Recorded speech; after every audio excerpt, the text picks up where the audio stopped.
Friends, आप सबका स्वागत है आपके अपने यूट्यूब चैनल फार्मा एमसीक्यू में। तो बच्चों हम लोग जो है ना फार्माकोलॉजी में drug acting on the central nervous system के क्वेश्चंस डिस्कस कर रहे थे ना, तो मैंने इसके 4 पार्ट्स अपलोड कर दिए। हम 25 क्वेश्चन डिस्कस कर रहे हैं। ओके, तो सभी अपकमिंग गवर्नमेंट फार्मासिस्ट एग्जाम्स के लिए इंपॉर्टेंट है, चाहे तुम्हारा स्टेट का एग्जाम है फिर सेंट्रल लेवल का। और टेस्ट सीरीज और क्रैश कोर्स पे फार्मा एमसीक्यू ऐप पे विजिट करना ना भूले।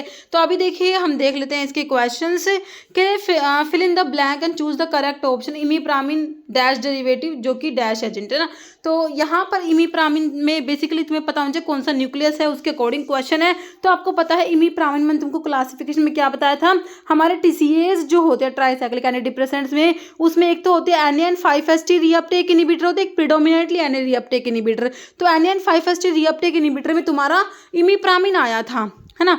तो यहाँ से तुम्हें पता लगा कि एंटी डिप्रेसेंट्स में आप लोगों ने पढ़ा है। तो ऑप्शंस के अकॉर्डिंग बच्चों अभी आप ये ट्रांसक्युलाइजिंग वाला काट दोगे, हालुसिनोजेनिक में काट दोगे, क्योंकि एंटी डिप्रेसेंट्स ड्रग में आती है। अब इसमें रिंग कौन सा है, न्यूक्लियस कौन सा है, अगर थोड़ा सा वैसे तो इसका जो स्ट्रक्चर होता है बच्चों, है ना, तो इसमें इस तरीके से तुम्हारे जो रिंग होते हैं इसमें, ओके, और यहाँ पर साइड चेन होता है CH2 फिर यहाँ पर N, ये CH3 है ना, ये इमीप्रामिन। तो ये होता है डाई बेंज एजिपिन, तुम्हारा न्यूक्लियस होता है, जो कि ऑप्शन डी में दिया है तुम्हें। ये बेंजोडायजेपिन्स में नहीं आता इमीप्रामिन। ओके, तो ऑप्शन डी हो जाएगा डाई बेंज एजिपिन। तो इसमें न्यूक्लियस है, बाकी मैंने तुमको स्ट्रक्चर बता ही दिया इसका, है ना। एंटी डिप्रेसेंट्स में आता है, तो मेन ड्रग्स की तुम्हें स्ट्रक्चर पता होनी चाहिए बच्चों। जैसे कि इमीप्रामिन इंपॉर्टेंट है, क्लोरप्रोमाजिन इनमें से इंपॉर्टेंट है, इनके स्ट्रक्चर में पता होनी चाहिए। ओके, तो बाकी देख लो, ये स्ट्रक्चर ये तुम्हारी बुक में दे रखा है ना, स्ट्रक्चर ये दिया भी हुआ है। ओके, नेक्स्ट देखो, कह रहे dash opioid that does not enter brain में एंटर नहीं करता, देयरफॉर लेक्स एनाल्जेसिक एक्टिविटी, तो इसमें है नहीं, but use to control diarrhoea को कंट्रोल करने के लिए यूज कर रहे हो। अब देख लो भाई कौन सी ड्रग इसमें से डायरिया को कंट्रोल करने के लिए यूज करते हैं। पेंटाजोसिन बच्चों ओपियोइड्स में बच्चों क्या होता है, ये जैसे कुछ जैसे ओपियोइड के रिसेप्टर म्यू कप्पा डेल्टा, है ना, कहीं पर ये एगोनिस्ट है, किसी पे ये एंटागनिस्ट होता है। तो ओपियोइड्स में आपने ड्रग पढ़ी होगी एगोनिस्ट एंटागनिस्ट, है ना, मतलब एक रिसेप्टर पे वो ड्रग एगोनिस्ट एक्टिविटी रख रही है और दूसरे रिसेप्टर पे एंटागनिस्ट, है ना। तो ये एगोनिस्ट एंटागनिस्ट एक्टिविटी वाले होते हैं, जिसमें आपका पेंटाजोसिन आता है। ओके, कोडीन मिथाडोन, तो मिथाडोन ओपियोइड डिपेंडेंस के लिए यूज करा जाता है। तो यहाँ पर लोपिरामाइड जो कि आपके एंटी मोर्टेलिटी ड्रग है, तो ये ओपियोइड्स में आता है बच्चों, है ना, डायरेक्ट कंट्रोल करने के लिए यूज करते हैं। ऑप्शन 4 करेक्ट हो जाएगा। पेंटाजोसिन बच्चों एगोनिस्ट एंटागनिस्ट में आता है, ये कप्पा पे एगोनिस्ट है, वीक एगोनिस्टिक एक्टिविटी रखता है कप्पा पे, और म्यू पे एंटागनिस्ट होता है ना। Preferred treatment of status epilepticus is IV administration of status epilepticus जो होता है उसमें क्या प्रेफर्ड ट्रीटमेंट, आइसोक्सिमाइड दोगे, सोडियम वॉलप्रोट दोगे, डायजेपाम दोगे, क्लोरप्रोमाजिन देंगे। तो यहाँ पर जो है आईवी एडमिनिस्ट्रेशन ऑफ डायजेपाम हो जाएगा, ऑप्शन सी करेक्ट हो जाएगा तुम्हारा। ओके, जैसे all of the following benzodiazepines are biotransform to active metabolite, सभी बेंजोडायजेपिन्स के एक्टिव मेटाबोलाइट बनते हैं एक्सेप्ट एक को छोड़ के, है ना। तो यहाँ पर देखो डायजेपाम का एक्टिव मेटाबोलाइट बनता है, अल्प्राजोलाम प्राजिपाम का भी, लेकिन लोराजिपाम का नहीं बनता। ओके, तो ऑप्शन सी करेक्ट हो जाएगा तुम्हारा। कह रहे benzodiazepine that are not biotransform to active metabolite, जिनका एक्टिव मेटाबोलाइट नहीं बनता, है ना। तो इसमें ये ड्रग है कौन सी, क्लोनाजिपाम होती है, एस्ट्राजोलाम होती है, lorazepam, nitrazepam, oxazepam, temazepam, triazolam. Okay, all are dopaminergic agonist use in Parkinson's except, सारे डोपामिनर्जिक एगोनिस्ट है बच्चों, एक को छोड़ के एक्सेप्ट पूछा है। डोपामिनर्जिक एगोनिस्ट में हम पढ़ते हैं ब्रोमोक्रिप्टिन, ड्रोपिरिनोल, प्रामिपिक्सोल पढ़ते हैं, लेकिन सिलोजिलिन इज माओ-बी इनिबिटर। क्या होता है, MAO B inhibitor. Simple Parkinson's disease वाले ड्रग के क्लासिफिकेशन से क्वेश्चन है। करें which drug generally obey zero order kinetics, है ना। तो इनमें से देखो कौन सी ड्रग है, बाकी हमारी वॉरफेरिन होती है, थियोफाइलिन टोलब्यूटामाइड, टी से 2 होती है, थियोफाइलिन टोलब्यूटामाइड, है ना। ये ड्रग जीरो ऑर्डर काइनेटिक्स को फॉलो करती है। यहाँ से तुम्हारे दे रखे अल्कोहल दे रखे, ओके, बाकी एम्पेसिलिन नहीं होगा, एटेनोलोल एड्रेनलिन नहीं होगा, ऑप्शन तुम्हारा ए करेक्ट हो जाएगा। ओके, जीरो ऑर्डर काइनेटिक्स को फॉलो करती है। कह what happen when phenytoin is given with TCA, जब तुम्हारे एंटी एपिलेप्टिक ड्रग फेनेटोइन जो है उसको तुम टीसीएज के साथ दोगे, ट्राइसाइक्लिक एंटी डिप्रेसेंट्स के साथ में, तो क्या होगा कि भाई टॉक्सिटी बढ़ जाएगी, किसकी, फेनेटोइन की, या फिर टीसीएस की टॉक्सिटी इंक्रीज होगी, या फिर मेटाबॉलिज्म इंक्रीज होगा टीसीएस का, या फिर नन। तो कह रहे टीसीएस की टॉक्सिटी इंक्रीज हो जाएगी बच्चों। अगर तुमने फेनेटोइन को दे दिया टीसीएस के साथ में, तो टीसीएस की टॉक्सिटी बढ़ जाएगी। कैसे, क्योंकि जो फेनेटोइन होती है वो डिस्प्लेस करा देगी टीसीएस को प्रोटीन बाइंडिंग साइट से, जिससे क्या हो जाएगा, फ्री ड्रग ज़्यादा हो जाएगा, टॉक्सिसिटी हो जाएगी। जो है TCA हमारे जो होते हैं, ठीक है। तो एंटी डिप्रेसेंट्स में हम लोग पढ़ते हैं ट्राईसाइक्लिक एंटी डिप्रेसेंट्स, ओके। तो फेनिटोइन, फिनाइलब्यूटाजोन, एस्पिरिन और क्लोरप्रोमाजिन, ये सारी ड्रग्स क्या करते हैं, TCAs को इनकी प्रोटीन बाइंडिंग साइट से डिस्प्लेस करा के उसकी TCAs की टॉक्सिसिटी करा देगी।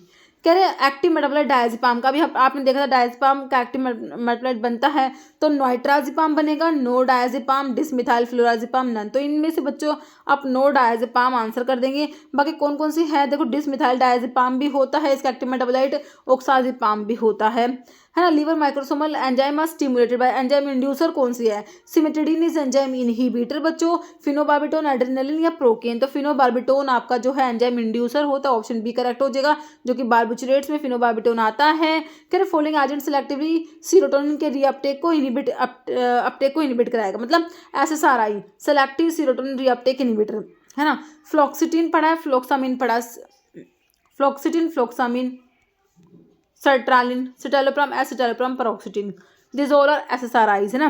इमिप्रामिन का active metabolite desipramine, predominantly N reuptake inhibitor, TCAs में तुमने पढ़ा है इमिप्रामिन TCAs में। बाकी मैप्रोटिलीन भी है आपके एंटी डिप्रेसेंट, तो यहाँ पर ऑप्शन सी करेक्ट है। कह रहे following agent inhibitor of aldehyde dehydrogenase inhibitor में डाइसल्फिराम आता है, आंसर इज ऑप्शन सी। बाकी fomepizole is alcohol dehydrogenase inhibitor, okay. Alcohol dehydrogenase inhibitor में आपका फोमिपिजोल आता है।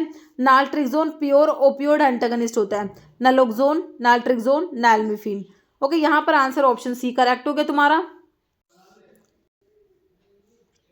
Which of the following anti depressant is a selective serotonin reuptake inhibitor, कई बार बच्चों को क्वेश्चन पूछा गया है ना। तो वही fluoxetine, fluvoxamine, sertraline, citalopram, escitalopram, paroxetine, this all are SSRIs। Phenelzine is this is MAO inhibitor. Imipramine का एक्टिव मेटाबोलाइट डेसिप्रामिन, वही प्रिडोमिनेंटली एन रीअपटेक इनहिबिटर होता है, ओके। बाकी मैप्रोटिलीन है, तो ऑप्शन डी करेक्ट हो गया हमारा। फिर फॉलोइंग एंटीसाइकोटिक ड्रग, जिसमें क्या फिनोथायाजिन विद एलिफेटिक साइड चेन। जब तुमने एंटीसाइकोटिक ड्रग का क्लासिफिकेशन पढ़ा बच्चों, स्टार्टिंग में ही तुम्हारी कैटेगरी है फिनोथायाजिन है ना। Phenothiazine with aliphatic side chain, phenothiazine with piperidine side chain और phenothiazine with piperazine side chain है ना। तो एलिफेटिक साइड चेन वाला तुमसे पूछा है, जिसमें कि तुम्हारा क्लोरप्रोमाजिन आता है बच्चों, थायोरिडाजिन, हेलोपेरिडोल तो बुटायरोफिनोन डेरिवेटिव में आता है हेलोपेरिडोल जो होता है, ओके। तो यहाँ पर ऑप्शन 4 करेक्ट है, ठीक है। एलिफेटिक साइड चेन वाले में क्लोरप्रोमाजिन, ट्राइफ्लूप्रोमाजिन, पिप्रिडीन साइड चेन वाले में थायोरिडाजिन, पिप्राजिन वाले में ट्राइफ्लूपिराजिन, फ्लूफिनाजिन, ओके।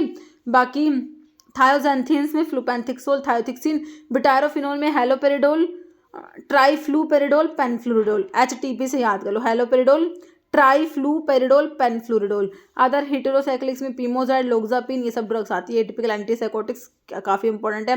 कर which one of the following anti epileptic drug is also used in bipolar disorders में माइग्रेन की प्रोफाइलैक्सिस में यूज कर रहे हो भाई, ठीक है। विगाबैक्ट्रिन, फेनेटोइन, वाल्प्रोइड, रूफिनामाइड। तो हमारा जो इसमें से ड्रग है जो माइग्रेन की प्रोफाइलैक्सिस में भी यूज कर लोगे ना, तो ऑप्शन 3 आपका वॉल्प्रोइड हो जाएगा, ओके। बाइपोलर डिसऑर्डर्स में, माइग्रेन की प्रोफाइलैक्सिस में और एंटी एपिलेप्टिक, तो ये है ही हमारा। Inorganic ion which is use prophylactically in bipolar disorders में, हमारा इनऑर्गेनिक आयन जो लिथियम होता है, इसका सोल्ट कौन सा होता है, कार्बोनेट, याद रखना है, लिथियम कार्बोनेट होता है आपका, okay. Figure following is GABA A receptor पे एगोनिस्ट है बच्चों, मस्सीमोल होता है गाबा ए पे agonist. Flumazenil is benzodiazepine antagonist होता है, flumazenil, okay. Following is inhalational anaesthetic. जब हमने जनरल एनेस्थेटिक क्लासिफिकेशन देखा, उसमें इनहेलेशनल्स थे और इंट्रावीनस थे। इनहेलेशनल्स में गैसेस एंड नाइट्रस ऑक्साइड आता है, और वोलेटाइल लिक्विड्स में ईथर, हेलोथेन, एनफ्लूरेन, आइसोफ्लूरेन, सीवोफ्लूरेन, डेस्फ्लूरेन, सब ड्रग्स आती है। तुमसे इनहेलेशनल्स पूछा है, देखो कीटामिन तो इंट्रावीनस में, देखो dissociative anaesthesia is produced by ketamine है ना। हेलोथेन आंसर हो गया। प्रोपोफोल जो है ये भी इंट्रावीनस में, थायोपेंटल भी इंट्रावीनस में। इंड्यूसिंग एजेंट्स में आप लोगों ने पढ़ा था है ना, थायोपेंटल, मिथोएक्सिटोन है ना, प्रोपोफोल, ये सब। तो यहाँ पर हेलोथेन आ गया। इनहेलेशनल्स में आपसे पूछा है। Lorazepam is dash potent and dash acting than diazepam. देखो लोराजिपाम ना डायजेपाम से ज़्यादा पोटेंट होता है और एक्टिंग स्लो एक्टिंग होता है, याद रखना। मोर पोटेंट होता है और स्लोअर एक्टिंग होता है then diazepam, okay. Option C correct हो जाएगा।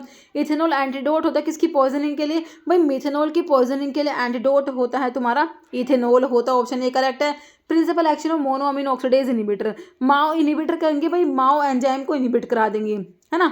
तो इससे क्या होगा, इनिबिशन हो जाएगा नोरएड्रेनालिन का, बिल्कुल नहीं, इंक्रीज स्टोर हो जाएगा गाबा का, या फिर इंक्रीज हो जाएगा स्टोर NAN5-HT का हो जाएगा, है ना, क्योंकि गाबा इनको डिग्रेड करा रहा था, सॉरी माओ एंजाइम जो है वो इनको डिग्रेड करा रहा था ना, तो इनका स्टोर जो है वो बढ़ जाएगा नोरएड्रेनालिन का और 5-हाइड्रोक्सीट्रिप्टामिन का। ओके, ऑप्शन सी करेक्ट हो जाएगा। Figure chlorpromazine use in treatment of, chlorpromazine तुम्हारी एंटीसाइकोटिक ड्रग है, हमने पढ़ा था phenothiazines with aliphatic side chain वाले में क्लोरप्रोमाजिन आया था। तो ये कहाँ पर यूज़ करोगे भाई तुम, हम इन्हें साइजोफ्रेनिया में यूज़ कर लेंगे क्योंकि एंटीसाइकोटिक ड्रग है ना। मेंटल डिप्रेशन में या पार्किंसन में भाई एंटी पार्किंसन यूज़ करेंगे, डिप्रेशन में एंटी डिप्रेसेंट्स यूज़ करेंगे, यहाँ पर साइजोफ्रेनिया, ऑप्शन सी करेक्ट है। हेलोपेरिडोल यूज ट्रांसक्लाइजर, तो वही बुटारोफिनोन डेरिवेटिव में तुम्हारा हेलोपेरिडोल आता है ना। फिनोथायाजीन्स, थायोजैंथीन्स और डाइबेंजोडायजेपिन में नहीं आता, बुटारोफिनोन में हेलोपेरिडोल हमारा आता है, ऑप्शन 4 करेक्ट हो जाएगा। ठीक है, तो ये अभी हमने क्लासिफिकेशन देख ही लिया। नेक्स्ट क्वेश्चन है हमारा, following are critical neurotransmitter play major role depression में, है ना। तो बताइए कौन कौन से न्यूरोट्रांसमीटर है डिप्रेशन में जो इन्वॉल्व है। एसिटाइलकोलिन है, नोरएपिनेफ्रिन, डोपामिन, नोरएपिनेफ्रिन, सीरोटोनिन, डोपामिन है, गाबा। भाई गाबा का जो है ये मेन इनिबिटरी न्यूरोट्रांसमीटर होता है CNS में, तो यहाँ पर बच्चों तुम्हारा आंसर हो जाएगा डोपामिन, नोरएपिनेफ्रिन एंड सीरोटोनिन हो जाएगा, ऑप्शन बी करेक्ट हो जाएगा। ओके, क्या ड्रग जो कि पार्किंसंस में यूज कर रहे हैं, carbimazole, methimazole, propylthiouracil, these are anti thyroid drug होती है।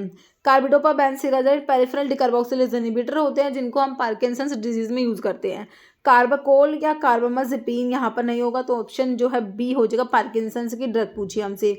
Mu receptor are associated with, देखिए म्यू रिसेप्टर जो है अनाल्जेसिया कराएंगे, यूफोरिया कराते हैं, respiratory depression, physical dependence, spinal analgesia, mydriasis नहीं कराते बच्चों, मियोसिस कराते हैं, पहली बात तो हटा दो इस ऑप्शन को। फिर डिस्फोरिया जो है इम्यून नहीं कराते।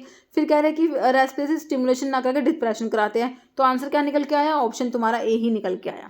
ओके, तो इतने क्वेश्चंस थे इस वीडियो में, मिलते हैं नेक्स्ट वीडियो में। Okay, thank you so much.